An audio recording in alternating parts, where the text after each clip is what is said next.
What's up, everybody? Live from the third largest city in the United States of America, the beautiful city of Chicago, Illinois, on a very cloudy and dreary day here in Chicago. This is The Drive with Mario Smith. How you doing? Welcome to the show. Lots to talk about today.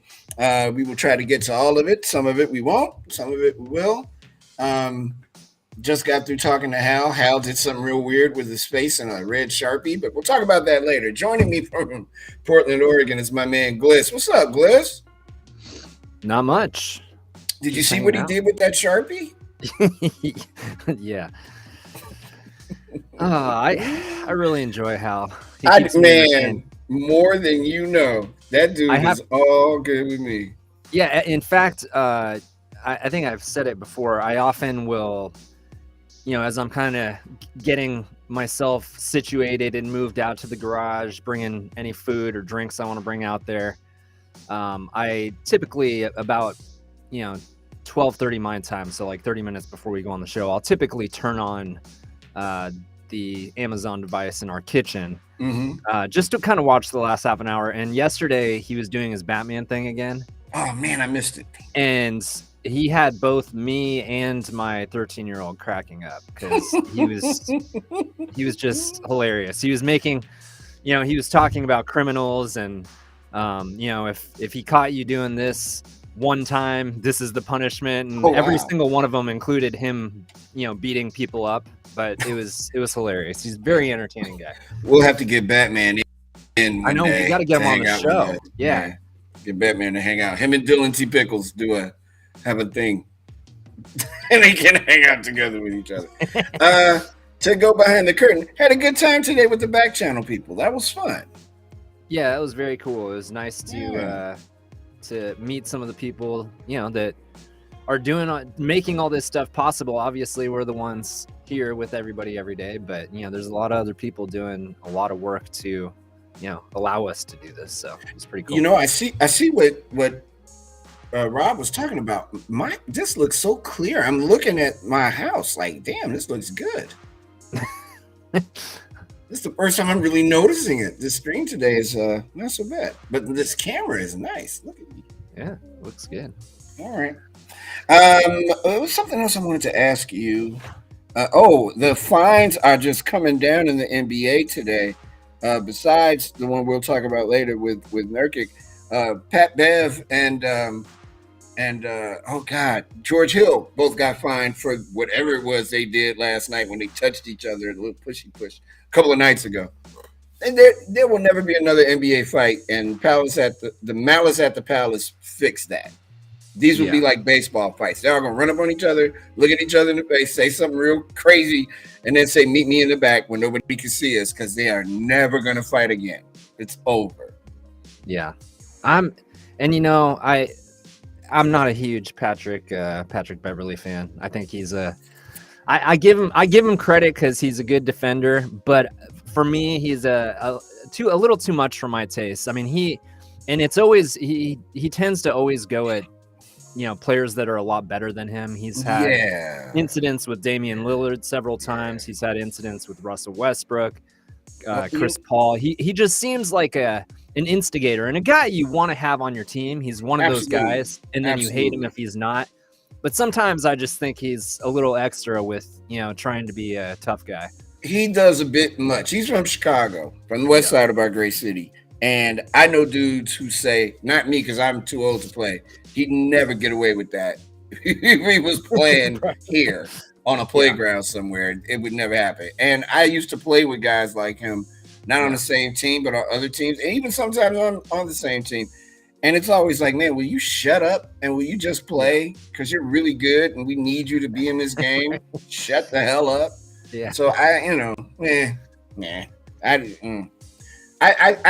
if me at my age now, put it this way, with what I know now, the knowledge that I have, if I was playing basketball in the NBA, I'd be the guy to get fined every week because I'm punching somebody in the face. Because I don't have time for all that. I'm trying to win a championship. You want to push people in the back. He loves to push you in the back when you don't see him coming. Right. That is like the ultimate Chicago punk ass move of all time. And he's doing it because nobody else knows what that is. That's the biggest sign of disrespect in this town on the ground and in a basketball game is if you or any arena, you run up on somebody and they don't see you coming. Yeah. You got to let me see you coming if we're going to do it. If we're going to dance, I want to see who I'm dancing with. Don't push me in my back because that makes me, I got, man, Gliss, I've seen it go down where people get real heated. But I saw a guy years, of course it was years ago. We were playing basketball and he got mad. And instead of like taking his ball and leaving, he left and came back with his pit bull. Oh. And proceeded to sick his dog on everybody that was playing in the game. Yeah, that's crazy. And he's I thought he was a good dude, but something happened and he was really triggered. I think somebody dunked on him and it was in front of a bunch of girls and he was like, that's it. And he walked right down the street to his house and went and got his dog. His dog is like, what? Why am I here? Yeah, he was literally like, what am I doing here? Why you got me out here like this? Yeah, pickup games can get interesting quickly when there's tempers involved. Hey, what music is this? What music is this we're listening to? I'm sorry. This is very. Let's see. Very. This is cool. chill hop. Oh yeah, it's chill, all right. I kind of feel like I want to just like sit back and. Yeah. Hey everybody, how you doing? Mix it up a little bit. Let's. No. What else you got besides chill hop? Well, we got. Let's see. They give us.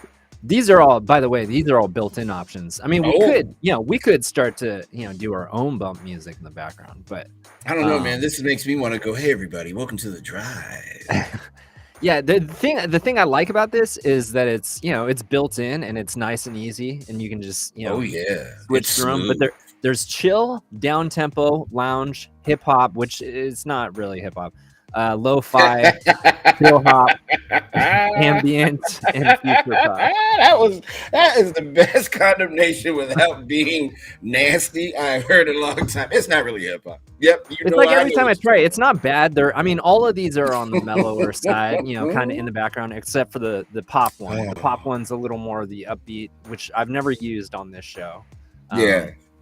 It just, I don't know. It would seem a little too out of place. But it's not that the hip hop is bad, but every time I turn it on, I'm like, this is not hip hop. See what I'm saying? You don't have to explain to me. I knew when you said it, brother, I knew what you meant. That's not hip hop. What's up, Tay Tay? Tay Tay is quoting my famous opening line for the third largest city in the United States. You damn right, baby. Chicago, Illinois. I love saying that. First of all, thank you to everybody that's watching. Me and Gliss really appreciate it. I just hit my table. Don't panic. Not an earthquake.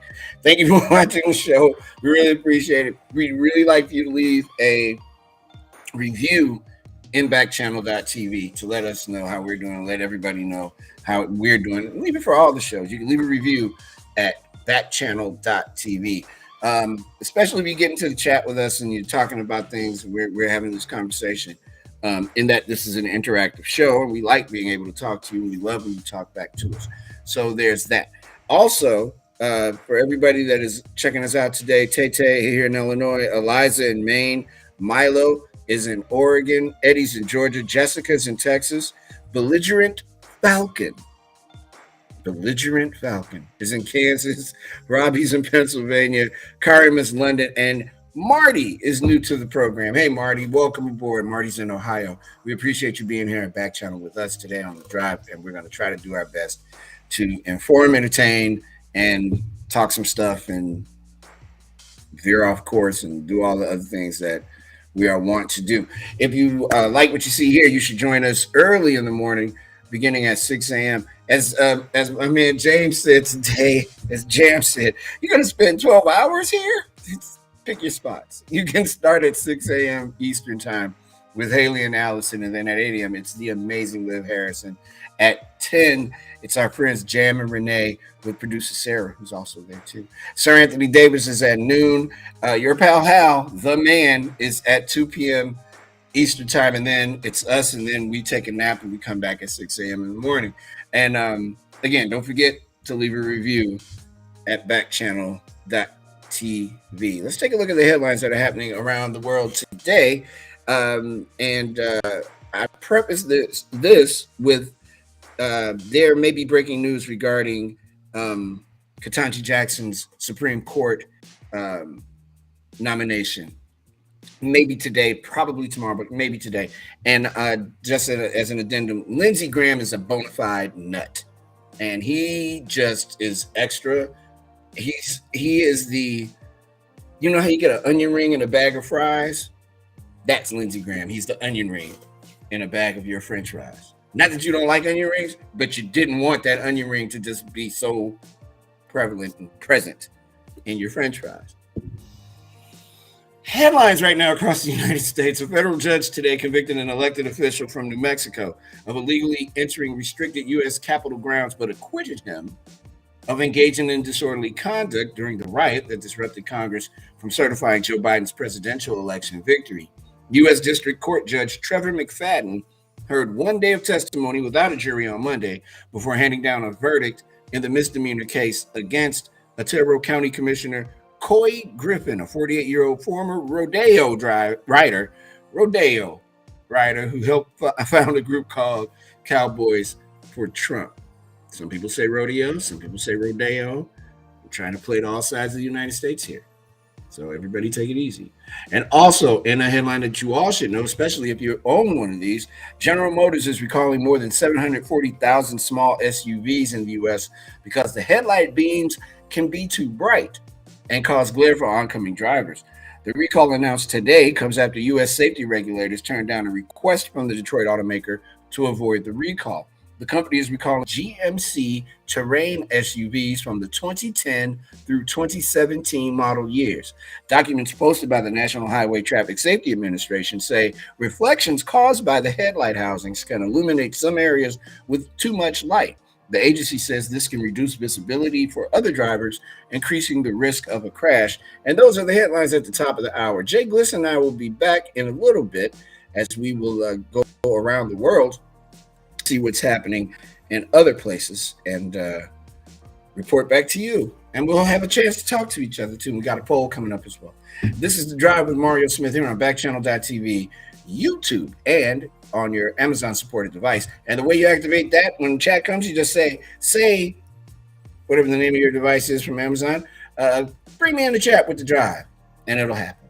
This is The Drive with Mario Smith, and we will be right back.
Welcome back, everybody, to The Drive. I want to take this moment to shout out somebody. This isn't really going to mean anything to you unless you're here in Illinois and you happen to watch TV. But she is an amazing journalist and an amazing, amazing talent on the radio. Her name is Layla Rahimi, and she just took on the 5, 6, and 10 gig doing sports here at NBC5 in Chicago. And I just wanted to shout her out because she's fun, she's funny, and she is a very, very good television and radio personality, and she's going to do an amazing job at NBC, and they are super lucky to have her in the mix. So congratulations to her, and hopefully she gets an opportunity to really, really, really, really do well. She'll be the. I think she's there's like three sportscasters here who are women. Well, more than three, but I think she's like the one that's the first one to hold down everyone, every shift, 5, 6, and 10. So congratulations to Layla Rahimi. Honor well deserved. You might have saw her in the Olympics actually. The Winter Olympics. She was doing the hockey for the Winter Olympics. So she's pretty dope. And again, congratulations. You know, Gliss, one of these days, somebody's gonna give me a mic with a mic flag, and they're gonna let me go out and cover a sporting event, and I'm gonna get fired 10 minutes after I'm into the event because I'm gonna forget I'm on TV. I'm just gonna start cursing. I see this for myself. I mean, that sounds fun. It sounds like a good experience. Good gig. It's a good gig if you can get it. But yeah, I really wish everybody could see the talent we have here in this city, man, on television and on the radio here. It's world class people, man. Like we're lucky enough to have some of the best announcers in the NBA and in Major League Baseball and in the NFL, all and in hockey too, all under one roof. Like Hall of Fame legendary cats. Layla Rahimi is on her way to do that. That's all I'm gonna say about Layla because I don't know her. She don't know me. I just think she's dope. See, that's what I do, Gliss. I pour praise on people who earn it, not just on some of these jamokes walking around thinking they're like, good. Just saying. Let's start with some stories. A terrible story out of China. 132 lives are presumed lost after the plane crash that happened yesterday. Nothing but wallets and IDs for the most part. No survivors have been found among the 123 passengers and 9 crew members. Video clips posted by China's state media show small pieces of the Boeing 737-800 plane scattered over a wide forested area, some in green fields, others in burnt-out patches with raw earth exposed after fires burned in the trees. Each piece of debris has a number next to it, the larger ones marked off by police tape. Search teams plan to work through the night using their hands, picks, sniffer dogs, and other equipment to look for survivors, state broadcaster CCTV reported. The steep, rough terrain and the huge size of the debris field were complicating the search for the black box, which holds the flight data and cockpit voice recorder CCTV, and the official Xinhua news agency said no survivors at all. That is, I can't imagine. You talked about it yesterday, the idea of flying. I mean, I guess you wouldn't be able to imagine it if it ended that way, but it makes me not want to fly ever. Every time one of these things happens, it makes me not want to ever get in an airplane for anything, ever. President Joe Biden is warning U.S. companies of potential Russian cyber attacks. I'm not saying that we've had any cyber attacks here at Backchannel, but occasionally there's always some dude named Van Runt, and he's like on some other something, and I get very nervous with Van Runt. Is that the guy's name, Van Runt? Van Hunt? Not Van Hunt. Van Hunt's the singer who doesn't like me. Van Runt is the guy's name. President Joe Biden on Monday urged U.S. companies to make sure it's happening already, to make sure their digital doors are locked tight because of evolving intelligence that Russia is considering launching cyber attacks against critical infrastructure targets as the war in Ukraine continues.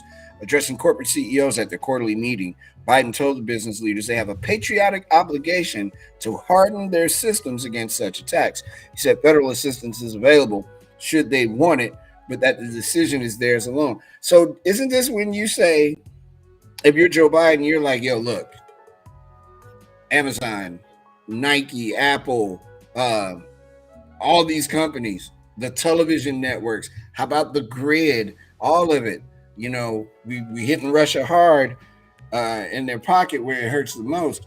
So they're going to pull it. Don't keep it a secret. If they, I mean, for all I know, they told these companies just this very thing. But this is an alarm. If you're a Gmail user, right? If you have an Apple computer, could be reason to be a little alarmed. We can safely say that President Biden and his team have been very good about informing the public what Russia's going to do before they actually do it. So hopefully, this gives them a cushion to fight what's going on in the world of the Russians and how they feel about us, which I'm pretty sure is not a good feeling at all. And probably, you know, plotting and scheming to type things up here. And it would be a mess because a lot of this stuff now is all in the cloud and blah blah blah. And who wants all that? We need to go back to the old days. Like the Dewey Decimal System. Yeah, that's right. Pick up a book by picking a card up and finding out what book is and look at the numbers on the book. It's nothing to do with what I'm talking about. I mentioned earlier that Lindsey Graham is a bona fide nut. Well, he decided to make this hearing for Supreme Court nominee Ketanji Brown Jackson all about Lindsey Graham. And he did a whole lot of talking today, asking her questions that had nothing to do with her being a Supreme Court justice, making this moment about him as he flails in the wind in the waning days of his political life. And I really just kind of wish that he would stop. Not physically just like stop, but just see, he shouldn't. He represents no one anymore. He is a shell of who he once was. And he proved that in the previous administration. Jackson responded to Republicans who questioned whether she is too liberal in her judicial philosophy, saying she tries to, quote, understand what the people who created this law intended, close quote. She says she relies on the words of statutes, but not on the words of statutes. Add it to this, add it. She relies on the words of statutes, but also looks to history and practice when the meaning may not be clear. She pushed back strongly against suggestions that she has given light sentences to child pornographers. Could her rulings have endangered children? Quote, as a mother and a judge, close quote, she said, quote, nothing could be further from the truth, close quote.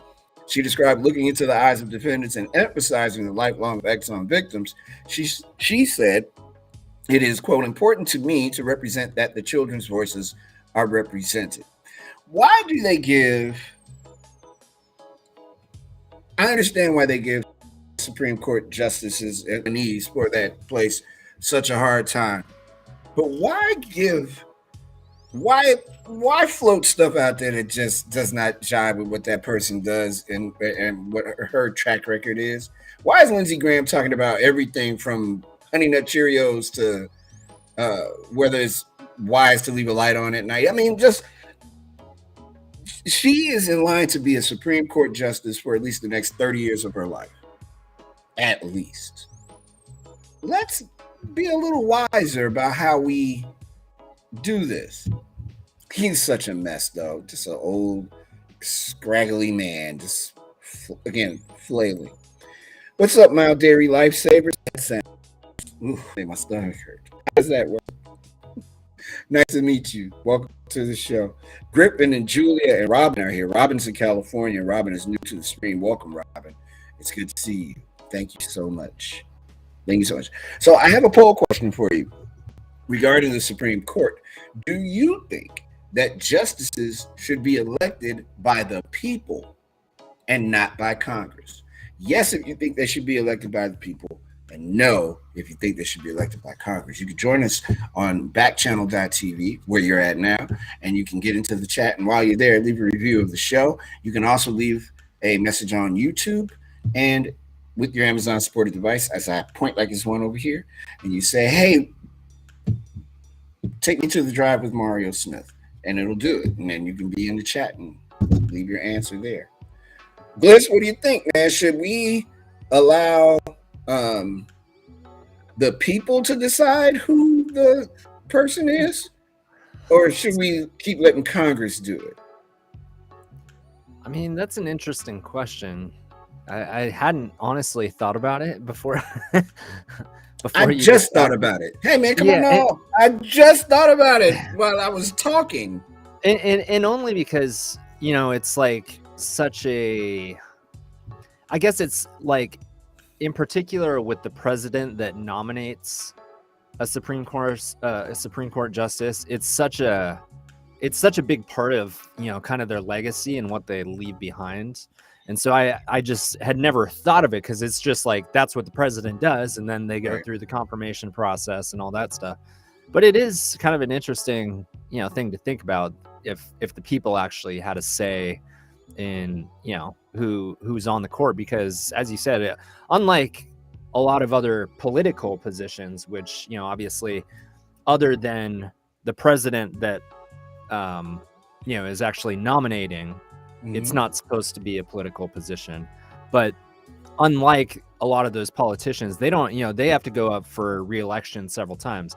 When you're a Supreme Court justice, you have a lifetime nomination to that position. So I mean, it does it is a very heavy thing. It's a very, and you saw in the last administration with how many nominations he was able to make in just 4 years. I mean, that's something that'll affect the Supreme Court for the rest of most of my lifetime, a good portion of my lifetime. So for sure. I'm nominating Loaf of Bread. Loaf of Bread is going to be the new justice in the Supreme Court. He was nominating anything. Bag of peanuts that Sharpie Al put on his nose. He's going to be the next. Such a jerk. I'm so glad he's gone. I got a way they could do it though, man. Here's your phone. Yeah. Use the telephone. Just like American Idol. Yeah. And here's the thing about elections in general in the United States now. It's 2022. There has to be a way to get people engaged, in my opinion, to want to participate in an election. In Chicago, up until this year, hear what I'm saying to you. Until this year, every election in Chicago is in the wintertime. That's kind of a political thing to make sure that people who can't vote or won't vote don't vote. Well, that's what I was going to say, is you are absolutely right. The time that we live in with, things like TikTok, all the things that people are engaged in on their phone constantly, you would think there's a better way. But to be real, there's a reason for that. There's one political party in particular that does not want certain people to vote. So, well, I wonder what people you're talking about there. I mean, and that's just a reality. I mean, we've seen, how big of a role that's played in Georgia in the last couple election cycles, and it's in places like Texas, and I'm sure it happens everywhere. But there is a reason that I think we haven't seen that yet, and it's unfortunate. And I've said it on the show when we've talked about voter rights before. In Oregon, I mean, you literally get your ballot in the mail. You have for the last 20 years. Republicans love it. Democrats love it. We don't have any fraud issues. Right. You get your ballot a long time before election day. You get a pamphlet that shows you every single, every issue that's on the table, tells you about every candidate, and you're able to go through that and take your time, and you can either sign it and send it back early, or you can just go if you feel more comfortable, which I do. I like the actual part of voting, so I actually usually go drop mine into a ballot box. But that's all it is. Like, you don't have to wait in line for anything. You just get your ballot and you make your choices and you vote, and it's that easy. I mean, it would be as simple as a number you could only use once, right? Because once they figure out it's you're off that list. You're a registered voter anyway. You do the thing. You make sure that you're able to identify yourself with a passcode or whatever you want to do. You make the vote and you're done. But you're right. They don't want us to do that because they don't want people to look like me voting, or they don't want people to look like my uncle voting. They don't want people who can actually turn the tide of an election for either party to be able to vote. That's why they won't let people if you try to give somebody, I think it's in Georgia, if you try to give someone bottled water while they're waiting for an election, you can go to jail. What? Yeah. Are you serious? So if it's an 80-year-old woman who's thirsty and I try to give her a bottle of water, you're going to take me to jail? Well, you're going to have to take me to jail, sir, because I'm going to give that elder that water. That's it. And I think that's the reason some people maybe think that, you know, that there's not that much to it. It's not that there isn't. It's just that they do it in a very subtle way. It's by limiting access. It's exactly what we're talking about. They don't want certain people in certain areas to be able to access voting, or they want to make it harder. I think it was in Texas where they were actually taking away, you know, access of places you could go and vote. And it just, I don't think it was by coincidence that it was mostly in Latino and African American minority communities. And so, I mean, it's a power grab thing that's happening because they do it in such a subtle way if you're not paying attention, but it's all about restricting access. And the idea that, again, we're in 2022 having this conversation about voting rights, how we vote. We're going through this. We're having a bigger conversation here in Chicago about people's voter apathy. The idea that people are tired, and it's like, well, how are you tired of voting? And I get it though. Now that I hear people talk about it, it's because of stuff like this. You know, the idea that until 2022, since the city of Chicago started voting, state of Illinois as well, you voted in the winter, and in Chicago, you definitely voted in February or March when it's terrible out. This year it's in June. The idea being it's in June, more people will get out to vote. But I say that to say all of that to say this. I wonder if, since the Supreme Court decides or confirms the laws of the land, and in some cases makes the laws of the land, wouldn't it be prudent on the people who don't want to hear Lindsey Graham represent them in matters like this, be able to say, yo, you know what? What's the number to vote for the justice? We'll let them have their talk. We'll go through that part of the process, but they won't get to decide alone. We want to have a decision too. And we also want to have more than one person to decide with. Even if the president says, this is my choice, I still would like for the people to decide who. And I think this would be the way. Not that I meant anybody to see this, the side of my phone. This is my phone. See? That's it. It's a picture of Chicago from space because I'm crazy. And that's what I do. Oh, we're supposed to be doing things, man. My fault. We got all up into this conversation. I'm sorry. I just we do things. It's so hard to get stuff done, isn't it? Yeah, it's silly. And like you said, you think about all the things, like anything you ever have to do to get into an account or sign up for something, you get that one-time PIN that expires after a couple minutes. And they have the new, what is it? The new ID, the My ID thing, or whatever it is. Real ID. If they can do all that to verify that you're the person you say you are to get on an airplane, yes, sir. And it seems very feasible that you could do the same thing for voting. And I believe then you won't have voter apathy. People will feel like they could do a bit more research on who they're voting for, and the ease of doing it on one of these or on your computer can't be matched. If you want to print that thing out and take it somewhere, you can do that. You can't cheat it because you've already used your PIN. It's done. 2022, man. No flying cars and not a real way to vote outside of that, which I don't mind going to the ballot box at all. I like the physical act of getting up and going outside and going to go vote, because I personally feel that I'm obligated to do so. What I don't like, though, is people, and not by no means am I just talking about black people who don't really vet the people who are candidates and kind of just go off of emotion.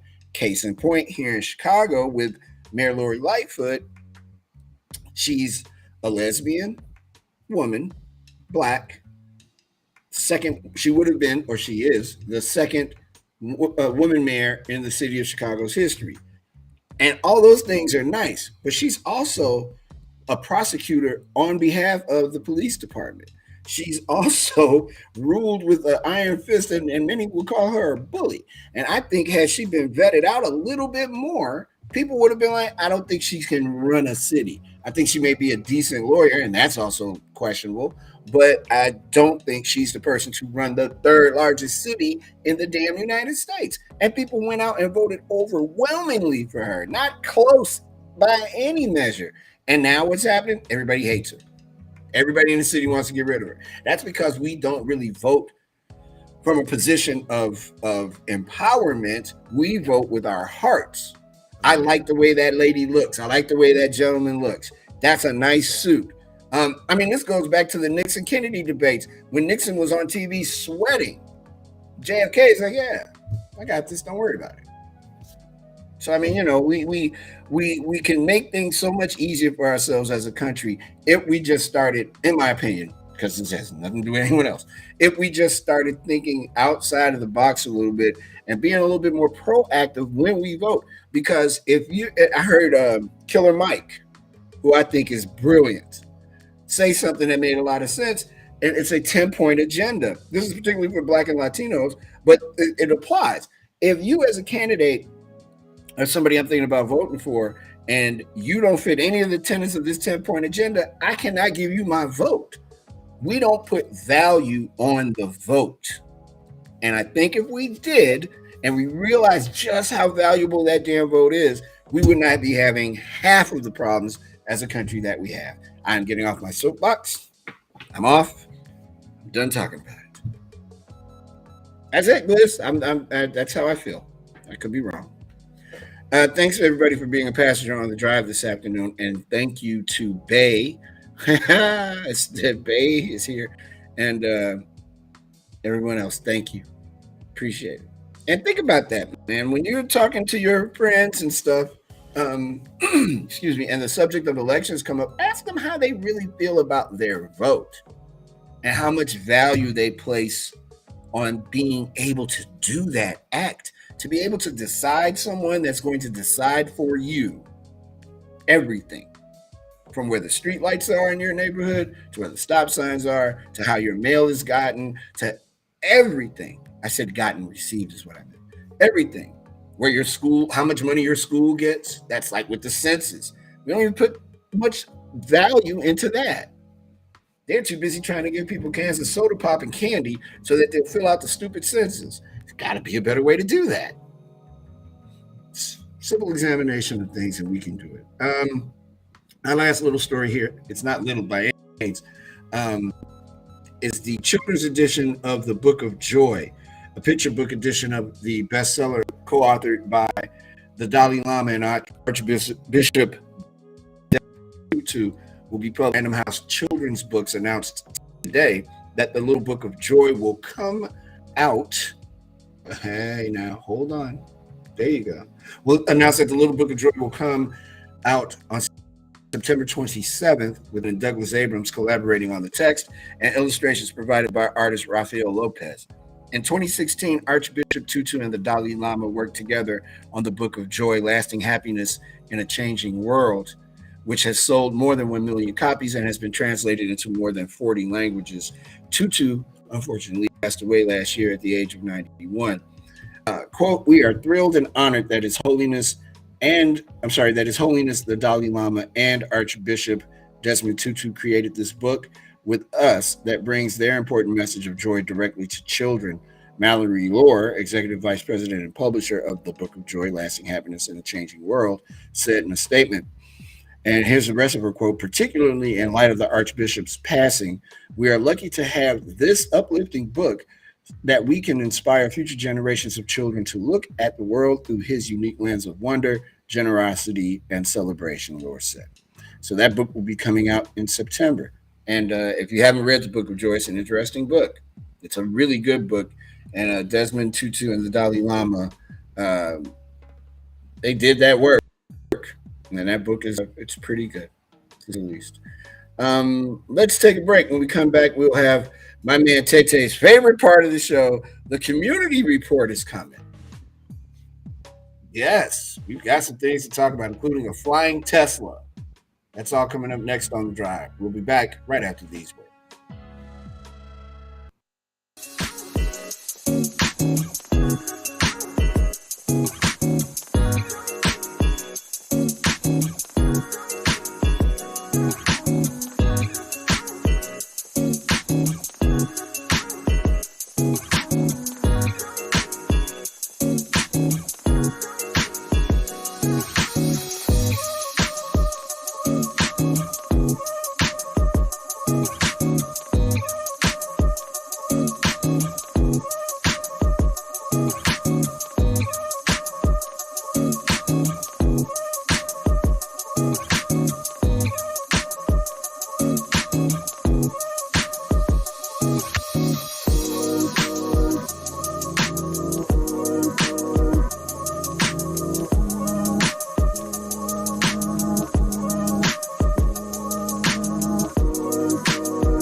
Hey, welcome back, everybody. It's the drive. It's 41 minutes after the hour, wherever you happen to be on our wonderful planet. We appreciate you being here with us today. Check out what we're doing and just some of this knowledge we got to lay on you. We're in our community report, and we're going to talk first about what's going on in Florida and California. Disney is making to walk out. They find themselves in a balancing act with walkout actions. Even though only a small percentage of Walt Disney workers participated in a walkout today, organizers felt they had won a moral victory with the company issuing a statement denouncing the anti-LGBTQ legislation that sparked employee outrage. Throughout the day, pockets of employees staged demonstrations at various sites across the country, including near Orlando's Walt Disney World and Walt Disney Studios. According to a Disney official, there had been no interruptions in any operations as of midday Tuesday. Disney employed 190,000 workers last October, with roughly three-quarters working in its theme parks division. The debate forced the company into a balancing act between the expectations of a diverse workplace and demands from an increasingly polarized, politicized marketplace. On one side are LGBTQ advocates and Disney employees calling for the walkout in protest of CEO Bob Chapek's slow response in publicly criticizing Florida legislation that opponents dubbed as the Don't Say Gay bill. The legislation awaiting the governor's signature bars instruction on sexual orientation or gender identity in kindergarten through third grade. On the other are politicians like Republican Governor Ron DeSantis, who accused the entertainment conglomerate of bending to cancel culture after a Disney decision to temporarily suspend political contributions in the state. DeSantis, who has been tacking toward the Republican base on culture war issues, is seen as a 2024 presidential hopeful. Well, a couple of things here to unpack. God, I hope not, because I think he is the worst thing that could ever happen to the United States of America. And I mean, ever. Ron DeSantis is a terrible governor, and he is a clown. And I said it, and it's all documented that he's a clown. I said so. If Mr. DeSantis wants to debate me, I'd be more than happy to do it because I know I'd win it. Aside from him being a clown, he's a terrible legislator. And that, more than anything, it's hard to run a state. I can only imagine. It's hard to run my life. So it must be really hard to run a state. But he's not really running anything. He's not even facilitating properly. He is a mess. And him running for president would be horrible. But I digress. The idea that he is trying to equate Disney, no matter how long it took for the CEO to figure it out, to equate Disney's response to the Don't Say Gay bill as being part of cancel culture or the woke community, another piece of phraseology stolen. It's just disingenuous, and he's really a clown, man. It's not me saying it to get you to be shocked. I just think he's a clown, and I think it's going to be hard for him to make this go, for people to really, how you would believe in. Can't tell you how to do it. I just don't think he's a good representative of the fine people of Florida, particularly Florida men and Florida women, who seem to have their own legislation and their own ideas about how they want things done. Bless their hearts. And I don't mean to do the production on the go here. I can't, unfortunately, because this won't support it. But I don't know if you. Well, actually, yeah. Hey, I should have just typed this into you. Hey, Gliss, is there a way that you can show a video of this car flying in the air? Yeah, give me just a minute and I'll track down. Cool. And there are ads in front of it, just so you know. And I saw this on Instagram yesterday and was very surprised. I thought they were like shooting a movie, but they weren't. And of course, this happened in California, so it's subject to your interpretation, I suppose. But it would have been a great scene in a movie. There's a car coming off a hill. It crashes, but it crashes into a parked car, which isn't cool. And had that been my parked car, I think we would have had some issues Just let me know when you get it, bro. And that I don't want to all these. Yeah, it's should be ready to go. Cool. Let me start yapping then. And that we're ready. All right. First, we're gonna take a look at it before I even read anything. Go ahead and hit play on that. This car is a Tesla. A dangerous stunt Look at that. that goes terribly wrong. Look at Several spectators captured the Tesla attempting to fly by speeding up Baxter Street in Echo Park. That was wild to watch. So Wow. wow. So this car okay. All right. So let me give you the story and then we will discuss. Los Angeles police are looking for the person behind a recent stunt captured on video in which a driver of a Tesla sped over a hill and crashed into two other vehicles. Police officials initially offered a $1,000 reward for information about the person behind the crash, but they have since asked the public to stop calling into their tip line to report influencer Dominicus Zeglaitis, also known as Dirte Dom, I know who that is, as a suspect.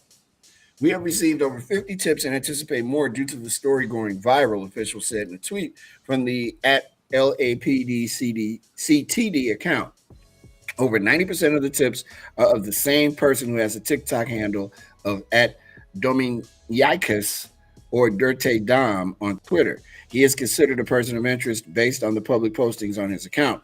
Zeglatitis or Itis, a controversial social media personality who was once part of influencers David Dobrik's vlog squad, initially posted videos of the incident to his social media accounts, including TikTok, claiming to be part of the crash. After some influencers disputed his involvement, he posted a YouTube video saying his claims were part of a prank. Oh, you can't do that, son. You can't do that.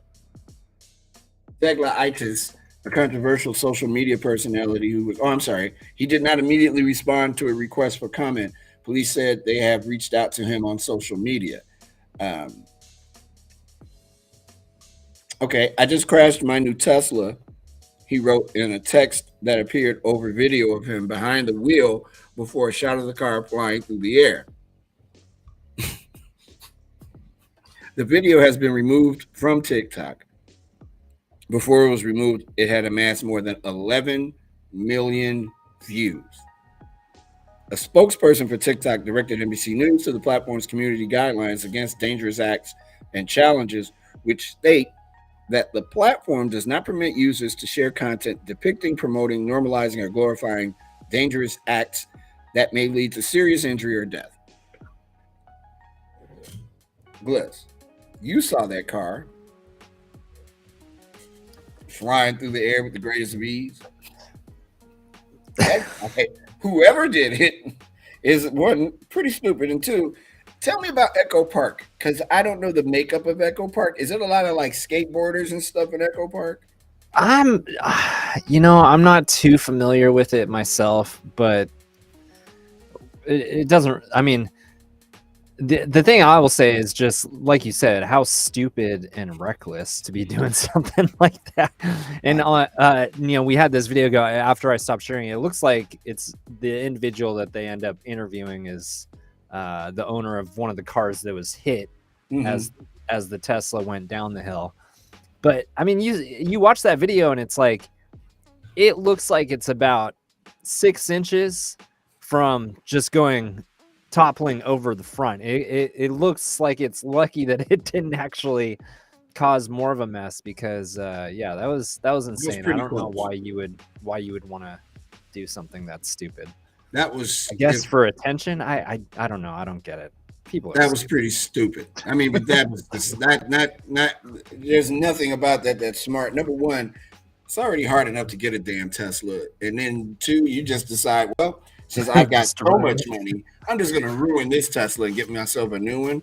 I totally believe that guy was behind it. He may not have been in Los Angeles at the time, but if it's his Tesla and he's on, most of these influencers make a lot of money on social media because they spend all their time on it.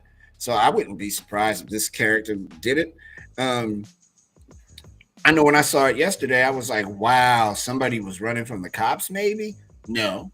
Just what are you doing today? Nothing. Hey, man, I feel like destroying this $50,000 car. You with me? Word. Let's go. What time? Let's invite all our friends out to take video of it, too. Sure thing. Sounds like a plan. That's so stupid. That's a waste of time. You could have sent that Tesla to Chicago. I need a car. I'm sure Gliss could use another car. I'll take a Tesla. Hell yeah, you take a Tesla. Yes. You'd all take a Tesla. Are you kidding? I love it. The rain that's happening in Chicago today and tomorrow is a result of this storm that started in Texas. One person was killed and more than a dozen were injured when tornadoes tore through parts of Texas and Oklahoma, damaging a school, homes, and businesses, officials said. The same storm was poised to move into Louisiana and Mississippi today, carrying the risk of dangerous tornadoes and powerful winds. In Texas, several tornadoes were reported Monday along Interstate 35, particularly in the Austin suburbs of Round Rock and Elgin and close to Dallas-Fort Worth. Two unconfirmed tornadoes caused damage in the Lake Texoma area of northern Texas and southern Oklahoma. In Elgin, broken trees lined the rural roads and pieces of metal uprooted by strong winds hung from the branches. Residents stepped carefully to avoid downed power lines as they worked to clean the remnants of broken ceilings, torn down walls, and damaged cars. These pictures are rough. It was a wild storm last night. And even though it didn't rain like that here in Chicago, the idea that this storm was brewing, as we told you yesterday, and it was on the way. And it hit hard. So if you're in that area, which might explain why we don't have some of our regular folks we normally have, Gliss, because I don't see too much. I don't see Texas or Oklahoma or any of those southern states that we normally have. So our thoughts are with them. I hope they're okay. But I'll tell you what we do have, Gliss, and I'm sure you're ready for this. Here we go. Spicy anaconda, slippery spider, wiggly dinosaur. Welcome. Wiggly, tender kangaroo, and flaky pigeon. Yep. Nice. Mm-hmm. I don't know what any of that means, but they're all here. I like wiggly dinosaur the best. Wiggly dinosaur is interesting. Flaky pigeon, I like. Tender kangaroo is, I think, my favorite though. The one that we couldn't get cleared, but it got cleared anyway, was spicy anaconda. Oh man! We didn't say anything. We just said the name. Hey, think whatever you want. That's right. That's on you. I had nothing to do with that part. I just said the name because it was on my screen, and I said it. I see Gary T is here too. My man Michael lounging llama. Oh boy, what's up, man? And Mild Dairy Lifesavers too. Peace. How you doing? Thank you so much for being here on the drive. I appreciate you guys. Some of you folks hung out after Hal. That's cool. We could put those two things together.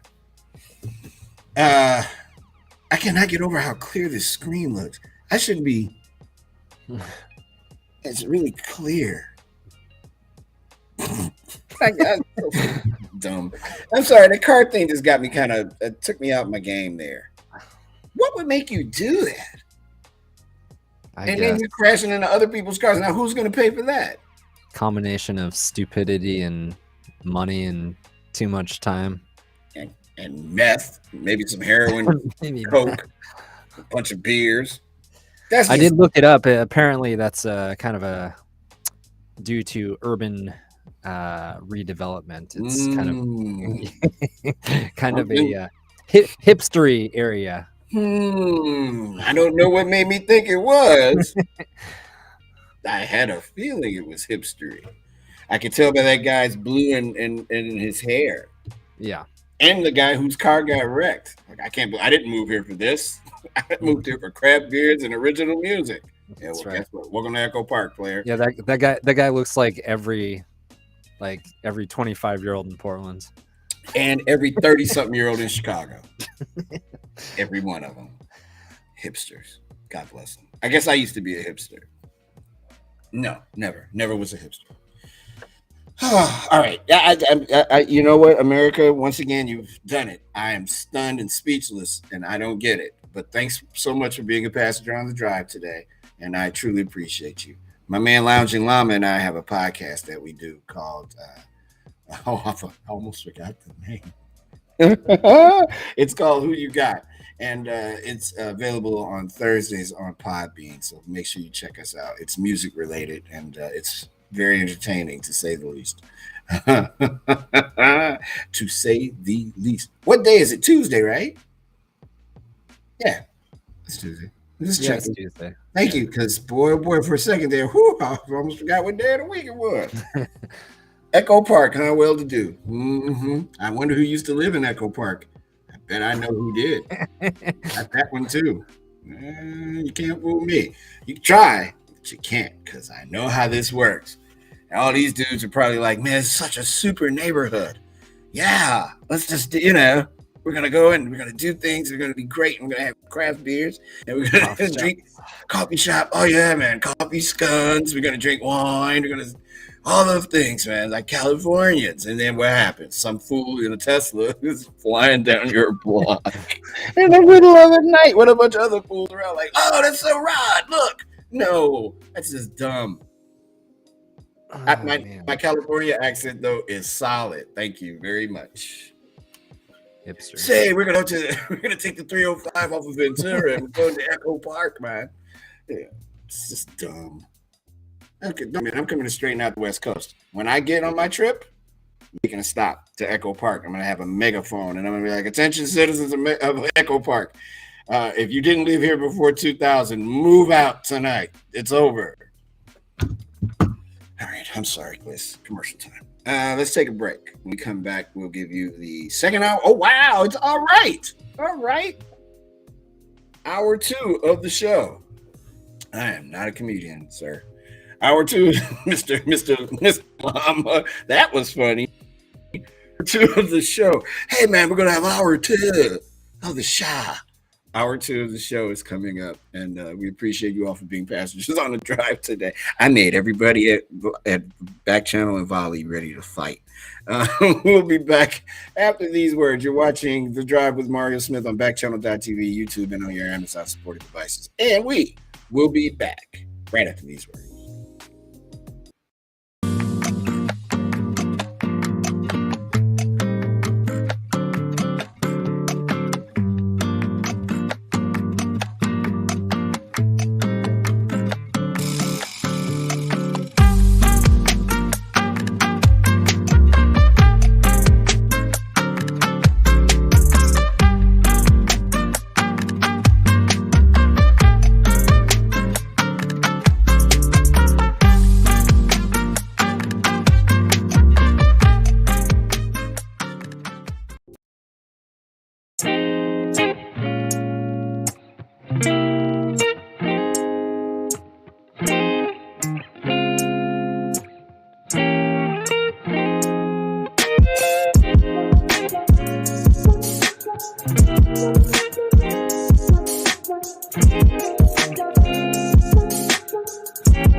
Welcome to hour 2 of The Drive with Mario Smith. I am Mario Smith. We are live from Chicago, Illinois. Thank you so much for checking out the show today. We really appreciate you being here.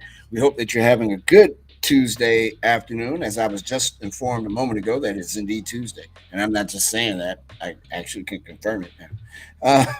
We're glad that you're here. Thank you for joining us on your Backchannel.tv, on your Amazon-supported devices, and on your YouTubes, things of that nature. Please leave a review of the show at backchannel.tv and join us in the chat. We are hanging out today with yes, this has been one of the longest Tuesdays ever. That is no lie. We're hanging out with Trinity in Louisiana, Lively Quagga. Okay. Spicy Anaconda, Slippery Spider, Wiggly Dinosaur, Tender Kangaroo, Flaky Pigeon, Julie, Karamas London, Marty in Ohio, all you folks, new and old, thank you so much for being here today. My man Gliss is in Portland, Oregon. Good afternoon, sir. Welcome to hour number 2 of the show. Let's act like we haven't done this already. How you doing? Good. I was Great. just really distracted. There's so I think it's a bird, it's springtime, and it must have been like a baby bird or something. It sounded like a velociraptor. Like, oh, Jesus Christ, are you okay? I was like trying to listen outside the garage, like, what the hell is that noise? The Velociraptor. We're all going to be on the news. Oh my God, that is awesome. I think it's a baby bird, but it was like a screeching, like, I didn't hear continuous anything. noise. Yeah, it was. Yeah, I don't know. It was distracting me. It had my attention. Oh no, it's all good. Something was telling me to roll that little intro out some. I didn't know it was you chasing down. I didn't know you lived near Jurassic Park, but apparently you do of a Velociraptor. Would that not blow your mind if you looked outside one day and saw a humongous flying bird in the sky? I mean, that's for anybody that wants to answer that question. I'd be like, yo, that's it. That's it. This is the day we all dreamed of, and I'm out. I'm gone. I'm going somewhere. Let's take a look. Let's take a look at some quick headlines. And I have to offer these to you from my phone, unfortunately, and I'll explain later. That's only because quicker. Wildfires in the U.S. combined with the near elimination of pandemic in bang bong. Wildfires in the U.S. combined with the near elimination of pandemic restrictions pushed air pollution levels in the U.S. back to pre-COVID levels in 2021, according to a report released today. IQ Air, a Swiss company that monitors air quality around the world, said in a report that the U.S. as a whole saw a 7% increase in fine particle air pollution in 2021 compared to the previous year. 7 of the top 10 most populous cities in the U.S. have returned to pre-pandemic levels of air pollution, with Dallas, Miami, and Washington, D.C. as the exceptions. Atlanta recorded a 33% increase in air pollution attributed to traffic returning and increased monitoring. Similarly, Minneapolis recorded a spike of 35.7% last year. And finally, a Tennessee man was sentenced to life in prison for the murder of former NBA star Lorenzen Wright. A jury on Monday convicted a Tennessee man in the slaying of former NBA player Lorenzen Wright, whose bullet-riddled body was found in a field nearly 12 years ago in his hometown of Memphis. The 12-person jury deliberated for about 2 hours before it found Billy Ray Turner guilty of first-degree murder, attempted murder, and conspiracy in the death of Wright, a 6'11 center who played 13 seasons in the NBA before he retired after the 2008-2009 season. Judge Lee Coffey sentenced Turner, 51, to life in prison for the murder conviction. He will be sentenced for the other charges at a later date. And those are the headlines at this hour. I remember Lorenzen Wright as a player, man. He was a good basketball player. Played for the Cleveland Cavaliers and some other folks. He was good. And I remember when that incident happened, him being murdered. People and their motives, man. I don't get it, but I guess I'm not supposed to get it. It is 5 minutes after the hour, and before we go to our entertainment news, I'm daring to do it. I want to go jump back into this chat real quick. Hold on. Okay, here we go. In New York, cautious condor, and normal dragon have joined the stream.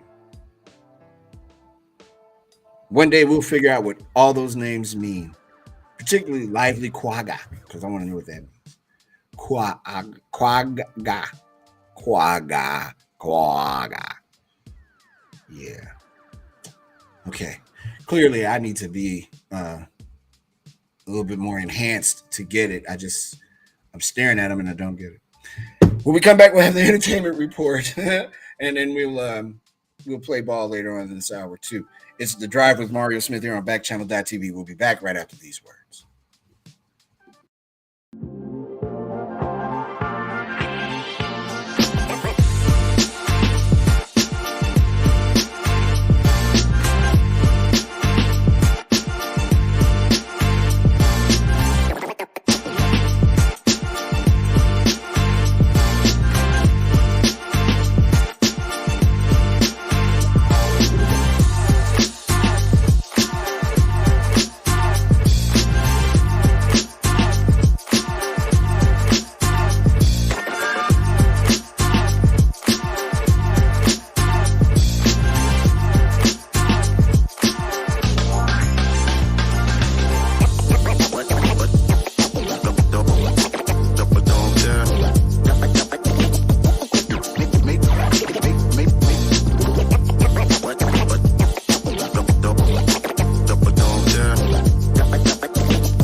I just noticed that the slate hits down right when the bell goes off on that thing there, Gliss. That's excellent production.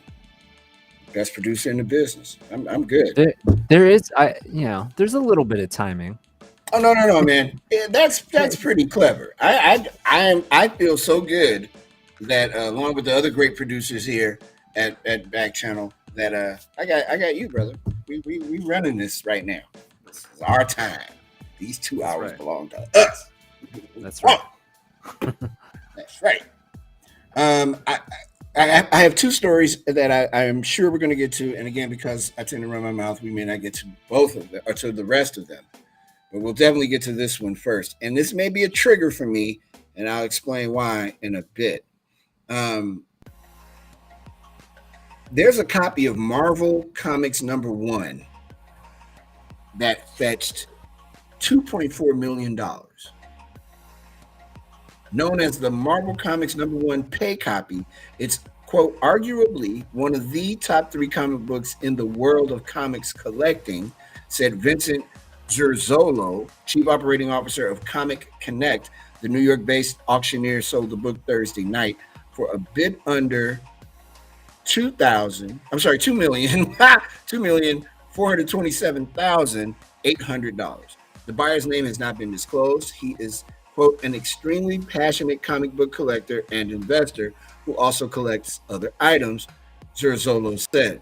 Published in 1939, Marvel Comics #1 introduced characters including Submariner and the original Human Torch, a precursor of the character of the same name that was later a member of Marvel's Fantastic Four.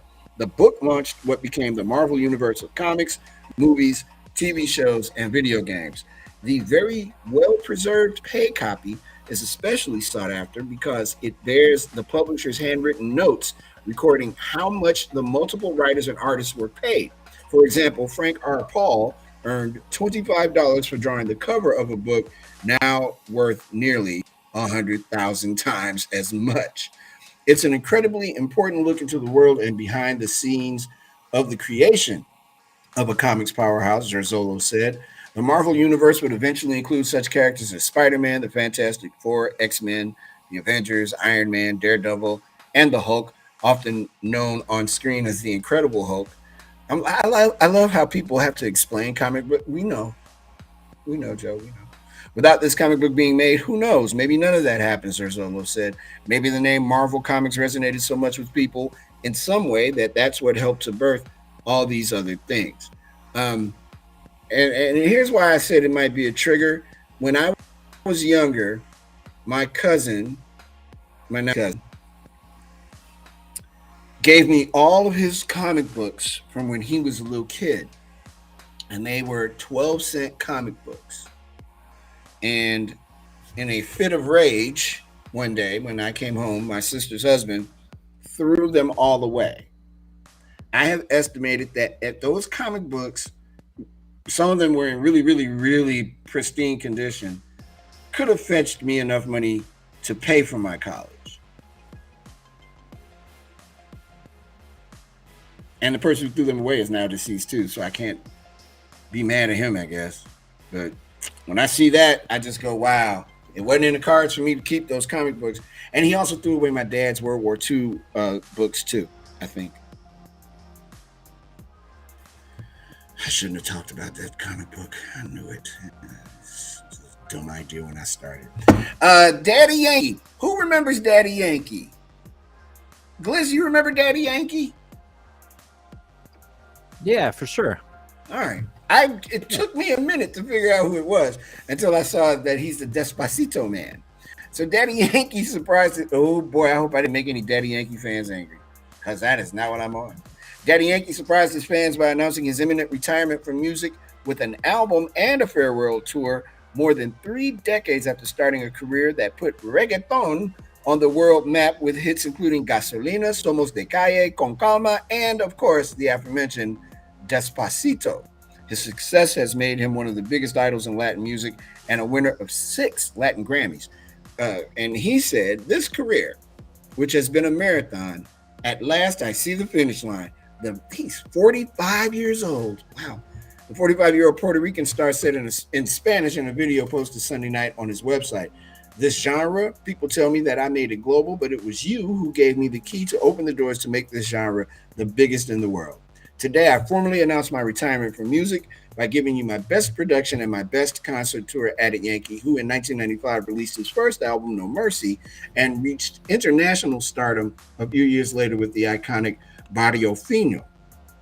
Yankee, whose real name is Ramon Luis Ayala Rodriguez, will release Legendary.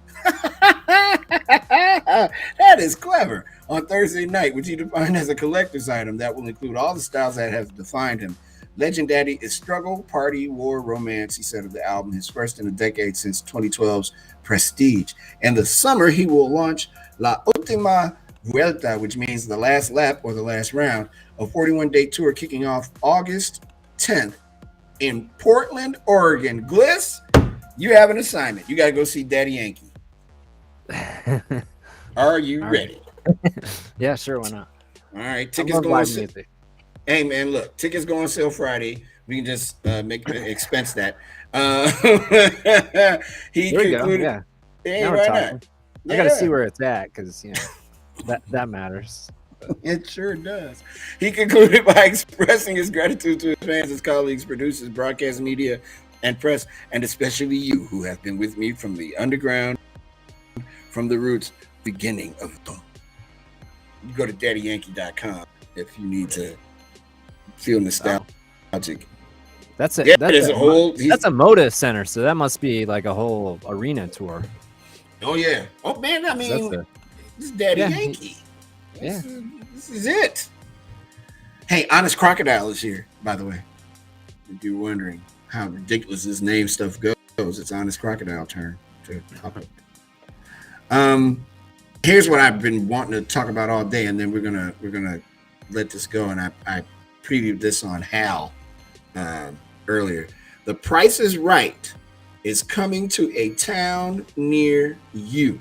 The game show that made famous the phrase "come on down" is coming down to you.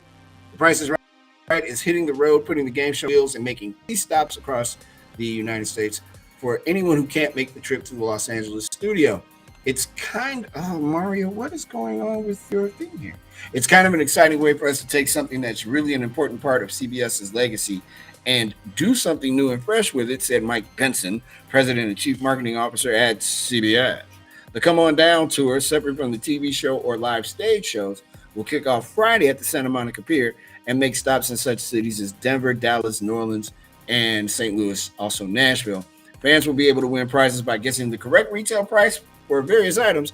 Let me say it right. The correct retail price without going over for various items in such games as Plinko and compete in a showcase showdown. There's also a chance to win a grand prize of $50,000. Proof of vaccination will be required. A customized trailer that can fold up the games will be on the move. The game show famous wheel is part of the truck, but other parts pull out along with podiums. We really wanted people to feel like they could come on down and play the game that they already know, Benson said. Each stop will also try to celebrate local goods and specialties, with Benson saying people can have fun guessing the prices of things that are made right there in their own backyard. It's part of plans for the longest running game show in television history to celebrate its 50th season. Wow. Man, you know what I hope they do? I hope they do the yodeling game. I don't even know what the name of the game is anymore. I certainly hope that's part of it. When the thing is going up the hill, I would love that. Price is Right was my jam when I was little. I had a friend of mine that was on the Price is Right once. I have a couple of friends of mine that have been on the Price is Right. I play it. How hard is it? Mario, what should it be? $1. Number one. Gonna win every time. When we come back, we'll play ball. Stay tuned. Got a lot to talk about in the world of sportsy sports. It's The Drive with Mario Smith. My man Jake Bliss in Portland. I almost forgot where you lived. We'll be back in a bit. It's The Drive on Backchannel.tv, YouTube, and on your Amazon supported device. And we'll be right back.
Welcome back, everybody. It's time to play ball on the Dylan T. Pickles Sports Report. There's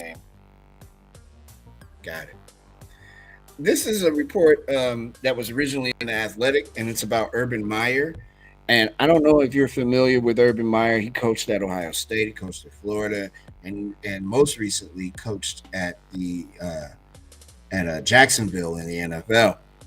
And with the exception of the Jacksonville stop, every time he starts to get a headache, he quits, which usually means the NCAA is investigating his program. And he finished 2-11. He didn't even finish the season for Jacksonville, and that was ripe with a bunch of different problems. So I'll just read this, and we'll talk a little bit about Urban, because I'm sure Gliss has got some stuff to say about him. First of all, his name's Urban. That's a red flag for me. And if your name is Urban, I'm not talking about you. I'm talking about Urban Meyer. For most new NFL coaches, it's not easy to get fired before you even finish your first year on the job, but that's exactly what happened to Urban Meyer in 2021. The former Jaguars coach was canned in December after compiling just a 2-11 record in his first season. Based on the information that has come out in the past few months, it's pretty clear that Meyer's stint in Jacksonville was basically a disaster from the start. As it turns out, his time with the Jaguars might have actually been worse than anyone originally thought. That's a terrible thing to say about a person. A story published by The Athletic on Monday painted an ugly picture of Meyer's 11 months in North Florida, and a lot of that picture was painted by former Jaguars receiver DJ Clark, who decided to go on the record while talking about his former coach. And here's DJ Clark. The way he was running the ship, it was impossible to succeed. Close quote. So exactly what did Meyer do wrong? Well, grab a chair and get comfortable, because you can be here for a second. For one, Meyer had no idea how to make his players better by putting them in positions to succeed. Quote, he told us from day one that he was going to maximize our value, Clark said. And I truly can't tell you one player that maximized their value on the Jags this year. Clark could personally attest to that. The receiver broke his finger in training camp after Meyer forced him to do extra reps during a round of live contact drills. The ensuing surgery caused Clark to miss the entire preseason. With Meyer unable to get the most out of his players, the one person who seemed to be hurt the most by this was Trevor Lawrence. The top overall pick in the 2021 NFL draft had an ugly rookie year, and according to Clark Chark, that was mostly Meyer's fault. Trevor is a great quarterback, Chark said. He was not put in good positions. Meyer ran an operation based on fear, which might have worked for him in college, but the strategy was an utter disaster in the NFL. Quote, he feels like threats are what motivates, Chark said. I know he would come up to us and tell us if the receivers weren't doing good, he wasn't going to fire us. He was going to fire our coach. He would usually say that when the coach was around. According to The Athletic, Meyer once threatened to cut a guy for making a mistake in a preseason game. Although Meyer wasn't very good at coaching at the NFL level, one thing he did excel at was placing the blame on others. And then I'll stop. I feel like he put us in very bad positions. And when the questions came, he deferred the responsibility, which made it look like we were just out there being the worst team in the league, Chark said, but we weren't put in position to succeed. One more example. In December, when Meyer threw running back coach Bernie Parmalee for a debacle involving James Robinson, after a fumble in the opening quarter of a 37-7 loss to the Rams in Week 13, Meyer called for Robinson to be benched. However, the coach then forced Robinson to go back in the game in the fourth quarter with the Jags trailing by 30. Benching a player is one thing, but forcing him to go back in for the final few plays of a blowout is misguided at best and callous at worst. Meyer took zero responsibility for the incident. Lawrence put Meyer on blast after the game and said that Robinson is a player who needs to be playing. The incident with Robinson came just a few weeks after Meyer made headlines when he skipped a plane ride home from a game in Cincinnati so that he could go hang out with his family in Columbus, Ohio. Although Meyer likely did spend time with his family, he was also caught on camera in a compromising position with someone who wasn't his wife. Jay Gliss, I opened the door for you, sir, and let you walk on in as we say hi to Fortunate Snake, Concerned Crane, and Alex, Trebeck, and Noah. Your thoughts on Mr. Urban Meyer and his tenure at Jacksonville, and I read that athletic story all the way. Man, that dude is a mess. Anybody that hires him is out of their mind. Yeah. I don't think I don't think there's a whole lot else to say about the guy. I mean, I don't know why you would. I don't understand why they brought him in the first place. Right. And I mean, here we are. I mean, he didn't even make it. I mean, he didn't make it a calendar year. I don't remember when it was. 13 games. 13 games. 11, 2-11. And it just seemed like an odd choice, knowing that they had, knowing that they were going to have the first pick in the draft last year, and last year's quarterback class was, pretty deep for the first, deep, 5 or 6. There was 5 or 6 really good quarterbacks, and Trevor Lawrence and Justin Fields were considered kind of 2 generational talents, both ruined by their coach. Yeah, exactly. So it's just like, you think that would have been part of the thought process. And I didn't like Urban Meyer much when he was in college. He's always just kind of given me weird vibes. He just doesn't seem like a guy that's on the up and up to me. But so it was a weird choice to begin with, and it's not entirely surprising to hear, some players and people in the organization coming out saying some of these things, because it just kind of confirms what my gut feelings were about him prior to. Oh yeah, that he was horrible for everybody involved and a terrible coach. He didn't know who Aaron Donald was. Yeah. Sir, how do you not know who Aaron Donald is? First ballot Hall of Famer. You don't know who Aaron Donald is? You're a former college football coach. You didn't.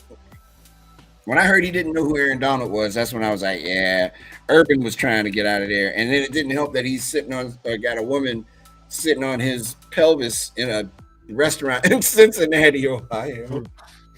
Of all the places, this is such a bad look for him. Such a bad look. Looks like your 49ers are trying to. It doesn't seem like they're trying with a lot of gusto, but trying to get rid of Jimmy G. Depends on define the word trying, because they're trying very not hard to do this. Yeah, I mean I think I'll just say this. I think the fan base in San Francisco is somewhat frustrated with the fact that he's still on the roster, because it's just like we've seen the ceiling, I think, with him. And to be fair, I can understand if John Lynch is feeling like he wants to hold out to get the best deal he can possibly get. Because if there's one thing you can say about Jimmy Garoppolo, if you look at his record as a starter, I mean, it's really good. Like, he wins games, and he's pretty, despite the fact that he can do some really dumb things to, turn the trajectory of a game, he also is pretty clutch in a lot of, playoff games. I mean, it's not like he's, a bum or something. And, he's been to a Super Bowl. He's been to 2 NFC championship games in his tenure in San Francisco. But the problem is all these teams are already making moves around them to get their quarterback. And so now you got Baker Mayfield and you got Jimmy Garoppolo. Jameis Winston just got locked up in New Orleans. Matt Ryan, we saw, got traded to Indianapolis, which was one of the teams that was, supposedly in a lot of talks with San Francisco. So, and I've seen reports now. And I've seen reports now like that it's possible he could stay on the roster, and I just think that's a bad thing to have. I mean, if that's what happens, then that's what happens, and maybe they're saying that and they're thinking like, okay, we'll wait until draft day and we'll try to pull off a deal there, or in training camp if there's always injuries in training camp. So maybe, if someone has a catastrophic injury during training camp and all of a sudden needs a quarterback, maybe they make a move then. It just seems dangerous to me when you have a young guy like Trey Lance who has all the talent in the world, but you don't know. That doesn't always translate into being a good NFL quarterback. But you're never going to know if you don't give him a shot. And not only that, Jimmy Garoppolo makes $25 million a year. He's paid like a top 10 quarterback. He's as good as he is. He's a solid quarterback. He is not a top 10 quarterback. No. And that's a lot of money that he's, taken out of San Francisco's salary cap. So I think to most Niners fans, it seemed like a no-brainer that he had to be gone after this year, short of them winning the Super Bowl. And even in that scenario, I think at least half of the fan base thought that next year you give the keys to Trey Lance and you see what you got, you let him develop, because you only get that short amount of time with a young quarterback on a rookie contract where you can actually see, if they're legit, if they have promise to be the guy that you thought they were going to be. Because there's no guarantee that Trey Lance is going to be good either, really. I mean, there's also no guarantee that he stays healthy. And then you're like, well, we don't have a backup now because we got rid of Jimmy G. I think if what I heard on ESPN, one of the commentators say today, that the 49ers might be waiting to see what's up with his shoulder before they trade him. If that's the case, then you might as well keep him and stop floating it out here that you want 2 picks for him. Because if you're waiting to find out if his shoulder is good, because if you trade him to somebody and they find out his shoulder is bad, that's going to cost you in the long run, you want to make sure he's good to go. And then there's a school of thought, well, do you bench him? Because you don't bench a $25 million man, do you? I mean, the Bears have done it, but you don't bench a $25 million man.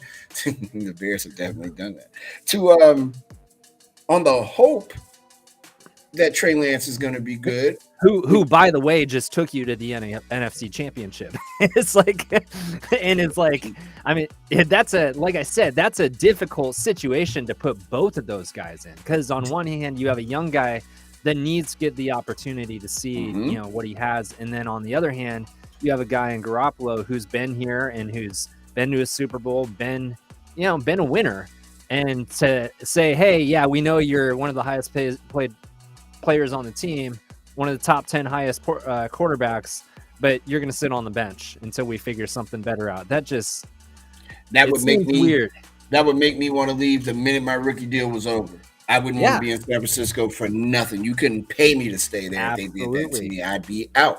But again, this man didn't just win the NFC Championship. He rolled up into Green Bay, Wisconsin, and took it away from the dog-faced man. And then hit him with a F the Packers at the end of the game.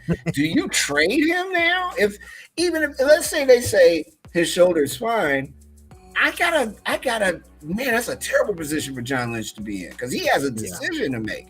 You're not going to trade Trey Lance, clearly. That's your quarterback of the future because you drafted him, clearly. And not only did they draft him, they sold the farm to get him.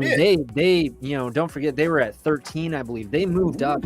They traded away a lot of assets to move up and get their guy. That's the guy that they feel like is the future of the franchise, or at least, again, in the NFL, you never know. Right. But that was the guy. Like, that was the guy that they were going to go with. So you thought it was like a temporary thing and only a matter of time before he got his shot. And going into year 2, like those rookie contracts, like that time starts to move pretty quickly, and you will not, you can say the thing about, people like Trevor Lawrence and Justin Fields, they're going to be light years ahead of Trey Lance already, just because they've been through an NFL season. They've had to learn about the preparation it takes week to week. And yes, they've struggled and they're not, all pro players at this point, but they've been through it a little bit. And that's how you start to develop and mature into the player that you're going to be. And the longer you don't let him have that opportunity, the more it's wasted, in my opinion. It's like, I feel like if Trevor Lawrence and Justin Fields have good years this year, it'll be solely because of all the hell they went through last year and new coaching staffs and all that. If Trey Lance has a chance in the world, he's got to get on the field. Right. At some point, I mean, there's a school of thought that he can sit behind Garoppolo, but how much are you going to learn from him? And outside of winning championship games and having winning records, because for whatever reason, I think there's a thing that my colleague here in Chicago, Matt Spiegel, who's on The Score, calls out of town stupid. And out of town stupid is people who think Jimmy G is like super great, but Right. people like you who watch him every week are like, you may not want him. Yeah. So right. the Niners need to hope somebody's out of town stupid, like the Lions maybe, and take Jimmy Garoppolo. Although I think, and I heard it today, and I had kind of thought about it, but the more I thought about it, the more it makes sense. I think Baker Mayfield's going to end up in Detroit because they haven't had a quarterback like him in forever. And they need somebody that's a bit of a you know what to kind of be the face of that disaster. I don't know if they go any place different or any further than they are, but Baker Mayfield is a fourth pick in the NFL draft. Yeah, and I believe Seattle's been rumored to talk to Cleveland a little bit. But see, I see Jimmy G in Seattle more than I see him in Detroit. I think Baker Mayfield's definitely going to end up in Detroit. I think the only problem with that is there's no way in hell you're going to see the Niners and the Seahawks, like as much as like being in division rivals, the history, I just like, it'd be hard to see the 49ers because I think they do value Jimmy Garoppolo. It's just that, they're in this position where it's like they've already kind of built for the future and they need to give this kid an opportunity. So I think it's more like you said, it's a difficult situation for them to be in. Yeah, it's hard to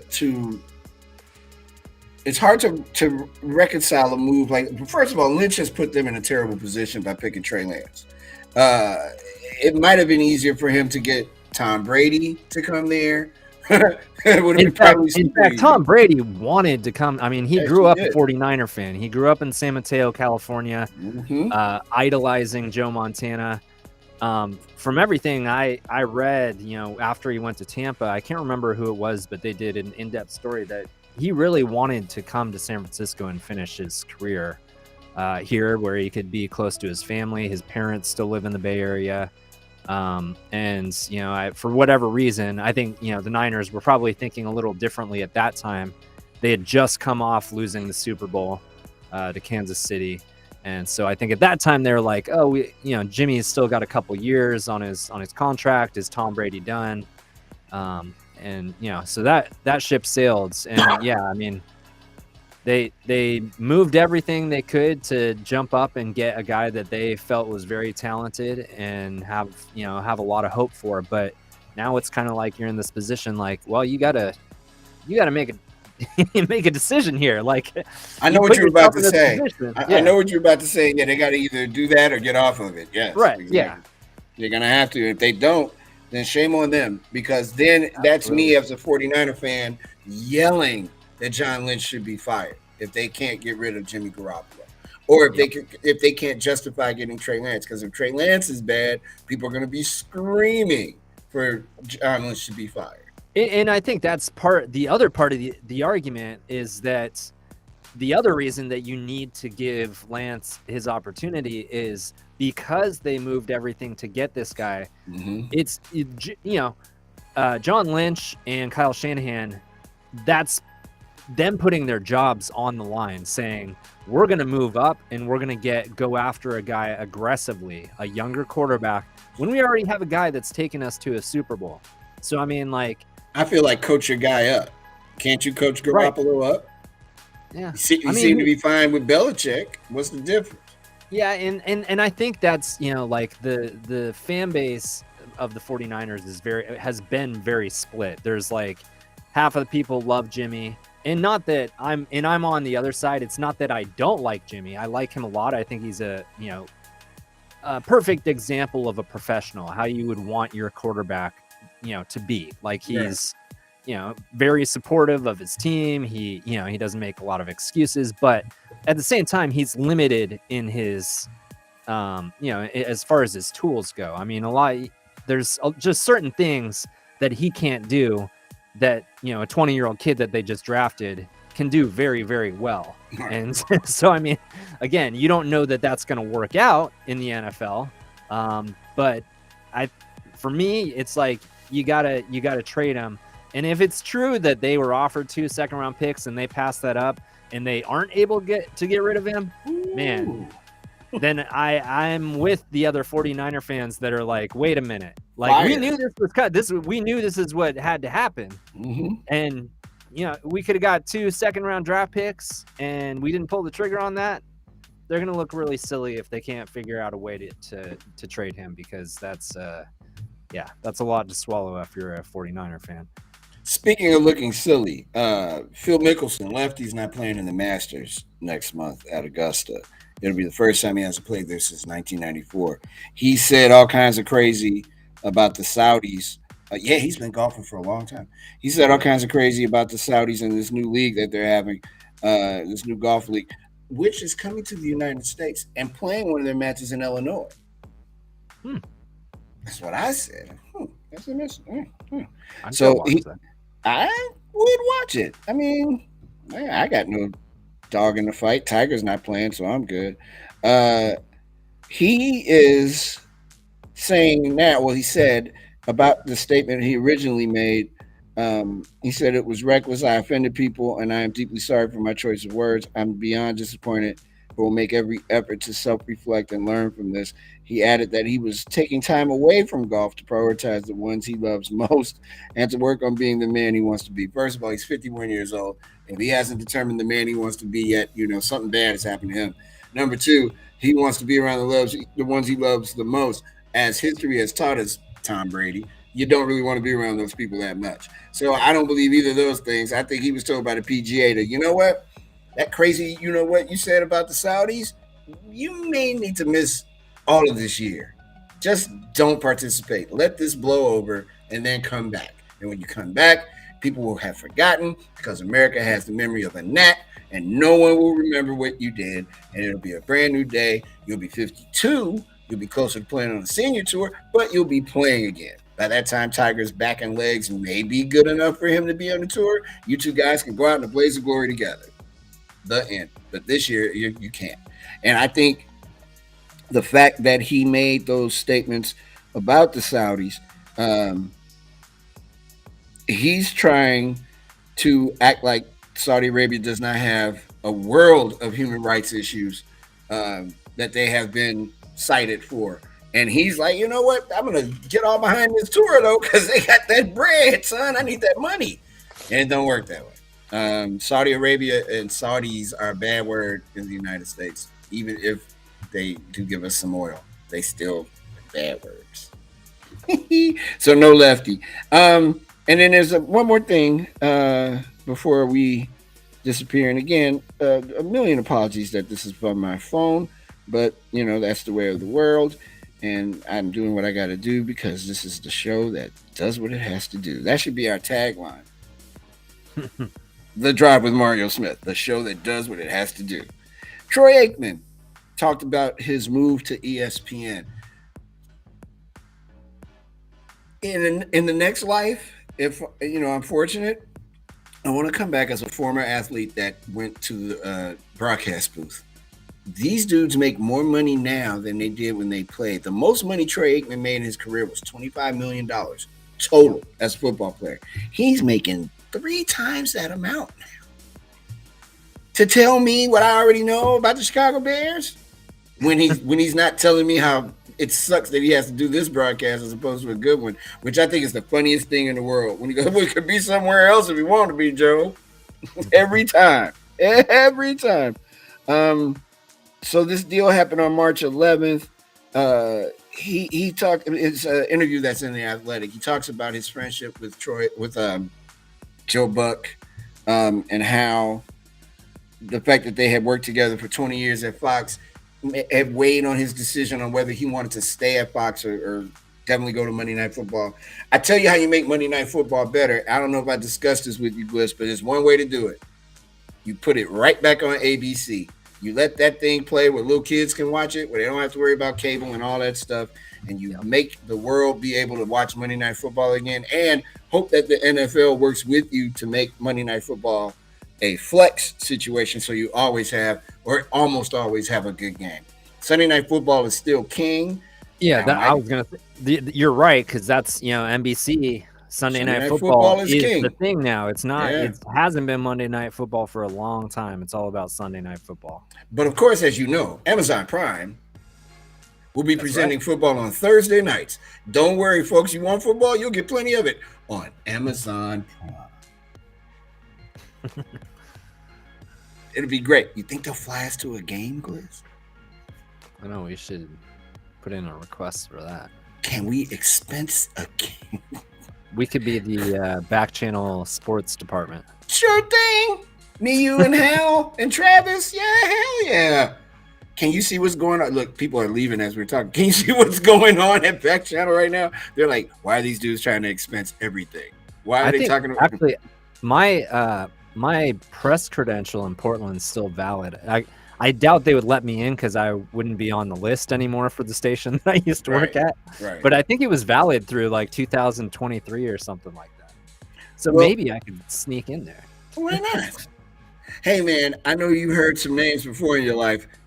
Brace yourself. Long Lion, Delicate Pigeon, Slick Bobcat, Complex Catfish, Solid Ox, and Campbell and Karen and Rocco are all here. It's a lovely day. When we come back, Liz, we're going to have a wonderful story for folks. And this is a good one this week. Today, rather, this week. It's not over yet. A story for folks to share with their loved ones. You go back to work, talk about it on your way to the gas station, paying $18 for gas. Whatever you got to do. We'll do that in a minute. It'll be front of mind, and we'll present that right after these words. You're watching Backchannel.tv and The Drive with Mario Smith. We'll be right back.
Hey, welcome back. Oh, I thought that was a little reggae music at first. I was going to be excited. I don't think they have reggae in the lineup. It's fine. The Chancellor of Vanderbilt University is recognizing all the school's employees for their diligent work over the past 2 years with a surprise bonus in their paychecks. All the eligible faculty, staff, and postdocs will receive a $1,500 bonus in their paychecks at the end of this month. That's around 9,000 workers, including part-time employees, who are getting the generous bonus. In announcing the Chancellor's Recognition Award, which coincided with the March 17th anniversary of the university's founding 148 years ago, Chancellor Daniel Diermeyer expressed gratitude for the extraordinary efforts of those at the heart of Vanderbilt's educational mission. It's not been easy, especially during the unprecedented challenges of the pandemic, Diermeyer said. However, your dedication to our vision and goals enables our university to operate at its highest level. I am indeed grateful as we approach Vanderbilt's 150th anniversary in a position of strength and with optimism about our path forward. So if you work at the University of Chicago, or you're an Oregon Duck, or you work at UCLA, you should be all on it today and showing them this and saying to them, hey, they got $1,500. And I mean, it's not like Vanderbilt doesn't have a gang of capital to play with, but that's pretty generous. You know, hey, maybe, well, I guess we don't count to get those kind of things happening here. We fight on. Today in 1993, on this day in 1993, the launch of the Space Shuttle Columbia is scrubbed with 3 seconds left in the countdown. I remember that. In 1997, Tara Lipinski, at age 14 years and 10 months, becomes the youngest women's world figure skating champion. I remember that too. Born on this day in 1948. Hey, I was there for this as well. Composer Andrew Lloyd Webber was born. He is 74 years old. Sportscaster extraordinaire and started his career in Chicago. Bob Costas is 70, born in 1952. Wow. Football player J.J. Watt's birthday is today. I like J.J. Watt. He's 33 years old. On this date in music history in 1976, potential. He was a presidential candidate then. Not potential. Potential's not even on here anywhere. Jimmy Carter tells the audience at a NARM Scholarship Foundation dinner that Bob Dylan, the Grateful Dead, Led Zeppelin, and other bands inspired him while working late nights when he was the governor of Georgia. What Led Zeppelin song is Jimmy Carter listening to when he was the governor of Georgia? And it can't be Stairway to Heaven because that's too easy. That's so cool. Is it Hey Hey, What Can I Say? That would be my choice. Or is I like their bluesier stuff, like their just kind of hard-hitting blues rock. Yeah. Hey, but that Coda album is good though. I need another album. I need to put that on my list of albums to buy. My favorite Led Zeppelin song is "Since I've Been Loving You," which is kind of a slower blues song that just picks up towards the end. That song rocks. Yeah, that's a good song. That's a good song. We got to put those all on the list of songs that we can't play yet. But we do. It's going down. These Dreams. We talked about Heart the other day. Heart. Number one song in the U.S. on this date in 1986. And in 2005, Rod Price, lead guitarist and founding member of Foghat, dies after suffering head trauma from an accidental fall down a stairway. He was 57 years old. Wow. Hey, Gliss, did you know that 54% of us don't know how to change our windshield wipers? Yes, because I don't change mine. That's right. See? There you go. Did you know if you're 60 or older, you've lost about half your taste buds? Nah, come on, man. Don't tell me I got to look forward to that because I got to be able to taste stuff. No. Hey, did you know if you're keeping a close eye on your calories, you'll be glad to know that watching a scary movie burns about 320 calories. I don't do scary movies. I'm a little fat. Maybe I should start. And fat is subjective. It's beer weight. I'm a healthy man. That's what I have. Yeah. Beer weight. 20% of people say they call themselves at least once a week to find their phone. Every week. At least once. Where's my phone? Where's my phone? Did you know we spend about 18 minutes a day thinking about going on vacation? I am not one of those people. I want to go on a vacation, but I'm not like sitting around thinking about it. Although I think I am taking a vacation that won't affect us. I told you, coming out your way, coming to I hope Arizona. I'd like to do that in May.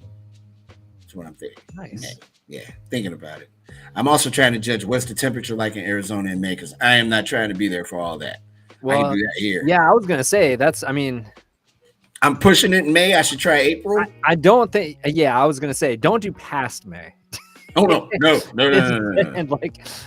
Yeah, I mean it's gonna be hot, but it's also a different heat. Like it's gonna be dry. It's gonna be much more dry heat than it is in Chicago. I think. You know what though, man? It's heat. True. Dry, wet. It's all hot. I mean, we have some humidity here, and I prefer the drier heat of Vegas or Arizona or California over the kind of muggier heat that we get up here. So it gets to be a mess here when it's hot and it's humid. It's like being in a swimming pool with no water in it. What the heck is this? But I am thinking about coming to Arizona, man. I'm getting excited about it. I was looking at some Airbnbs and I saw a real cool one, and I'm like, yeah, I can do that because the price is right on that too. And I'm not staying long. I'm only gonna stay a few days. I'll be able to do at least one show from there because I would leave on a Thursday, and then that next day I'd be doing the drive from Arizona. There you go. That would be wild.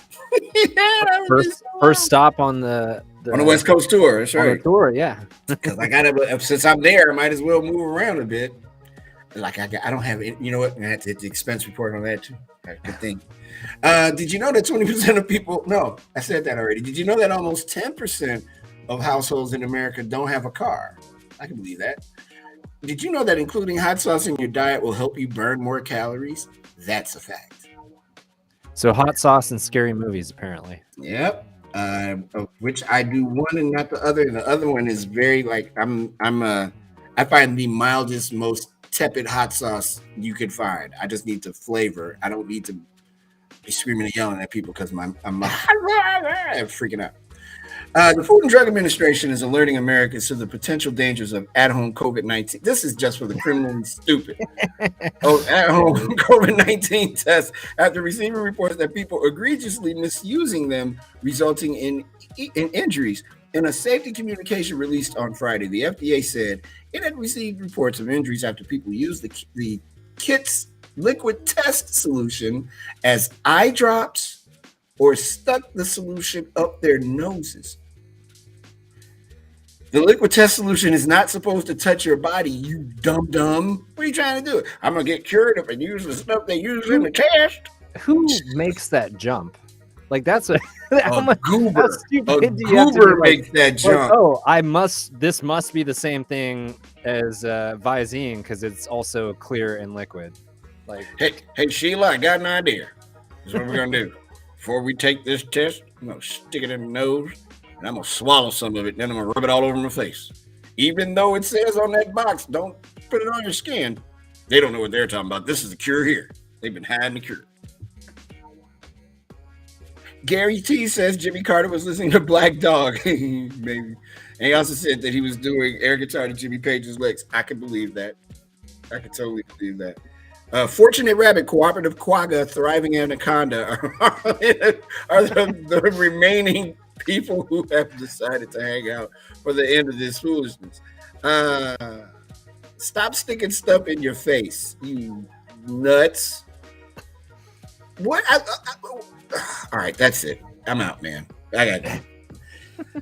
All right, Gliss, thank you so much, brother. Of course. Talk to you tomorrow. And for the remaining folks who are here, thank you so much. Fortunate Rabbit, Cooperative Quagga, Thriving Anaconda, Long Lion, Delicate Pigeon, Campbell, Slick Bobcat, Complex Catfish, Solid Ox, Karen, Marty in Ohio, London, Karimus, GT, Michael Lockett, Lounging Llama, and Mild Dairy Lifesavers. Thank you guys for watching the show. We truly appreciate it. You can join Backchannel.tv tomorrow morning, beginning at 6 a.m. Eastern, for Haley and Allison live from the UK as they bring you a special form of entertainment that is absolutely delicious, and you'll appreciate it. On behalf of everyone at Backchannel.tv, thank you so much for joining us today. I'm Mario Smith. You can catch us tomorrow afternoon at 4 p.m. Eastern Time for The Drive as the sun sets in Chicago, Illinois. We wish you the best night ever. Have a wonderful evening. Thanks for watching. Peace.